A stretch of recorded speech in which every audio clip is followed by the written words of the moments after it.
here we are, ladies and gentlemen, on Antigua Shipyard. And down in the bottom right-hand corner, we have our Pink Terran player from the team NsHOSeo. It is Salvation.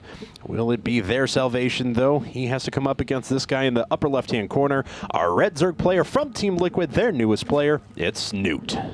So whenever you have Salvation in the matchup, you have you have the onlook of what exactly is going to happen, because it's either going to be super aggressive play from him to get a huge advantage, or he's going to play a really greedy play to get an advantage. There's no in-between, it seems, with him. He either goes 2 racks all in you into fall up into an expansion after he does enough damage or kills you, or he falls into triple CC with double engineering bay and just hopes that you don't attack into him. Just tries to outgreed the Zerg player. So the question is, what is Salvation going to go for? He's kind of Sting-esque-like with his opening builds, but just doesn't have the Sting aggression. Sure. Makes any sense. Sure, I understand. Still go back to the Western Wolf Sting versus FXO Leenock Fight Club, where Sting 2 racks 5 times. That was amusing. Sometimes you gotta do it. If you can beat a Zerg that way, go for it, man. All the power to you. Leenock, man, he took him down. I mean, that's what you got to do. That's right, man. You don't want to play those late games with him. And then Creator came in and said, no, to everyone else. This is done. This is now CC Club, Creator Club. So. Speaking of that, he's playing Heart of Storm next week. I hope he plays well. That's you said that he played against ST, and it was essentially just Wings of Liberty. And it was. I mean, there were Tempest used and stuff like that, but it was a pretty big raffle stomp too. Yeah. Creator is pretty darn ridiculous at the moment in not just in Wings of Liberty, but just StarCraft 2 in general. So I hadn't actually officially heard because what we did is he's obviously the Fight Club champion. We're switching over to Heart of the Swarm starting next week as we see Command Center first coming out for for Salvation. It was actually pool first for Snoot going in a hatch afterwards. So we'll see what sort of crazy things he wants to do. 2 base layer play is certainly a possibility for him. But we gave Creator the option being like, okay, you're Fight Club champion right now. Since we're switching games on you, you can decide to play now, or you can come back when you think you're officially ready. So I don't know if he is officially playing or not. Do you know? Really? I thought I was under the impression that he was, but oh, okay. I guess we'll see then, because I was getting ready to ask you, like, well, do you know who he's playing against? But I guess we know none of that. No, so I'm not sure offhand. We'll have to tell you guys Friday when we do find out. But just to go back to the 15 pull opening, Snoot, of course, has to honor Salvation in his crazy style. So he has to go for the 15 pull. It has to be safe, because you have to expect some kind of 2 racks coming your way. Sure. So that's why he went 15 pull, falling up to the hatchery. But Salvation, again, just going for that greedy opening. We'll go Command Center first, fall up into a racks, and I wouldn't not be terribly surprised if we saw a 3rd Command Center built as well. The thing is, we do have gas here, so we should have the factory follow up into Reactor Hellions, most likely, and then potentially a 3rd Command Center. All right. Well, we'll see what pops up for him. For Snoot, on the other hand, good bit of drones have been produced, but of course, a little bit different timings than we're used to seeing in ZVT, and we'll see if he has something a little bit craftier up his sleeve. If we're going to see double gas here momentarily after the 4 queens, or I guess this is, I always forget, this was not a hatch first, so 3 queens actually going to be up here in just a bit. Well, we do have 6 links sitting down in the bottom right corner of the natural for Snoot here. Going to be available to attack into Salvation. If he gets a little bit too aggressive with this Command Center, you will only have a couple Marines and maybe a Hellion, and those 6 Marines can actually deal, or those 2 Marines can deal with 6 links pretty nicely if microed, but if the links do get on top of the Marines, they will kill them off. So it's kind of a weird trade-off, and Snoot has to be really into microing them. Yep, I agree. But this was a cool idea, because obviously what he was going for was, with the early pool, make 6 links, and you disrupt the construction of your natural command center that your opponent is making. At the same time, you probably pick off an SCV or 2, force a couple down onto the low ground. Very cool stuff. Unfortunately for him, all this is being built on the high ground, even the 3rd command center. Well, Snoot will be forceful back, and now this is a point where you need to decide if you're going to go for an all-in or if you're going to get your 3rd hatchery. And unfortunately, Snoot can't decide that yet because he hasn't scattered in. Against a player like Salvation, I wouldn't mind having an earlier Overlord pop in, just because you know he's going to play this type of play in some way, some form. So maybe around 550, 615, you send that in rather than 645. Yeah. Just to get a good feel for your opponent. It's okay to adapt to them. So Marines will be popping in with some micro. Salvation should be able to deal with this pretty handedly, but the Lynx can get a scout, and that's what's really important here for Snoot, and this is where he decides what he wants to go for. Okay, so he sees the 3rd command center. He sees the tech is being delayed a little bit. He sees everything still coming online in about 6.5 minutes. Now, how does he react? And he actually, as soon as he saw that 3rd command center, he started his layer tech. So that's his decision. 2 base layer. The next 300 minerals, I would assume, would go towards a hatchery, because he will eventually need that 3rd one as we move along. Yeah, especially if he doesn't want to go for any type of mutaplay. Ooh, look at this. Actually starting up a Roach Warren. And Very double interesting. chamber. Yeah, Snoot loves his roaches so much. And he even puts outside the natural. You can even scout this man because he knows his timings. He knows them very, very well. He knows he can get him before Stimpack finishes up or right when Stimpack finishes up. And you can still trade pretty effectively because Siege Tanks won't be out. All right. Well, looking at things, double evolution chambers, I'm sorry, engineering base did finish up for Salvation. He's going into 1-1 upgrades at the same time that he researches Stim. So a nice timing is going to be available to him if he wants to put on pressure while he takes his third, for example. Snoot, though, still has yet to make a decision as to what his upper tech is going to be. He's making a lot of, we mentioned before, the last time Snoot played, that if there is kind of any flaw in his play, it's sometimes just little mechanical things. He gets supply blocked a lot, and that's kind of what happened here as he made 5 overlords at basically the same time to alleviate that.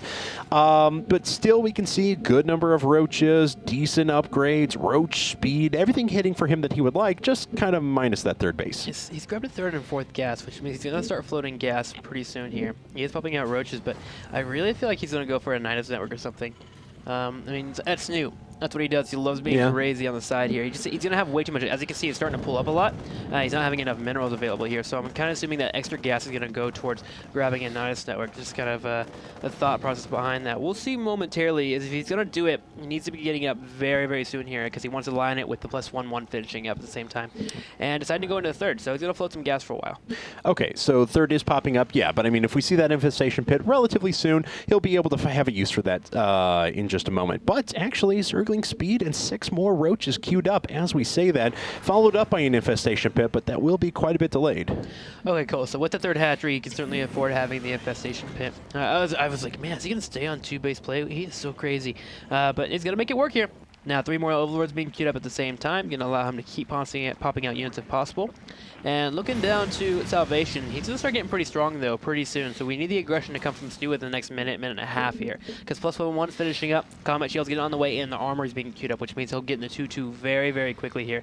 And he'll be able to secure that third pretty nicely. And now we have the aggression for Snoot starting to happen in the middle of the map. You mentioned, though, how greedy Salvation can be at times. Look at the amount of infrastructure he's invested into. That is staggering amount for 10 minutes into the game for a Terran player. Of course, it's going to keep him weak against, for defending any sort of big pushes, and that's exactly what Snoot is going for here, putting on some pretty significant pressure, picking off the gases just on the outside here, and really limiting the income just in general for Salvation. And with no siege mode, no siege tanks available, it's really hard here for Salvation to deal with this. He has to wait for the medevacs to pop, and he's about to have a few available to him because stems are very important in this engagement as well. And it looks like with the stem, Snoot is forced to pull on back, but he does get an overlord sneaked into that third. It will put the creep down. All right, so gas coming back online for Salvation now, but he's going to be a little bit more worried about units, a little bit less worried about upgrades and tanks here for a bit.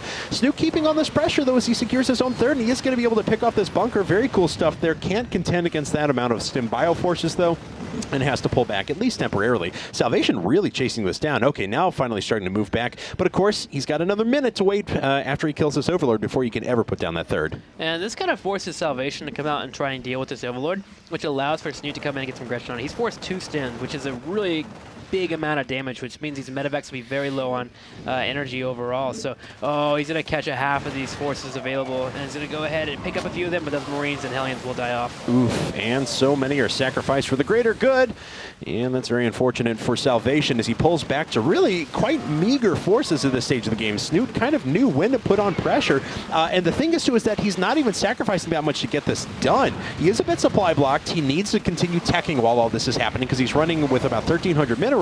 But apart from that, he's putting on brilliant pressure while continuing to just take the map himself. Yeah, keep the aggression on it. He's going to have Balian that's following up as well, so if he doesn't kill his opponent now with the fungal landing, he's going to be able to get these Marines. And there's only Marines and a few Marauders left available for Salvation. He splits, he pulls off the SUV, but there's too much here. Snoot may have just won this game. Wow, I'm incredibly impressed. Snoot is playing very well at the moment, locking down units onto the high ground too. Roaches are still alive, really in force. Finally, we have our first siege tank at 13 minutes into the game, and even with all of these churning out non stop production.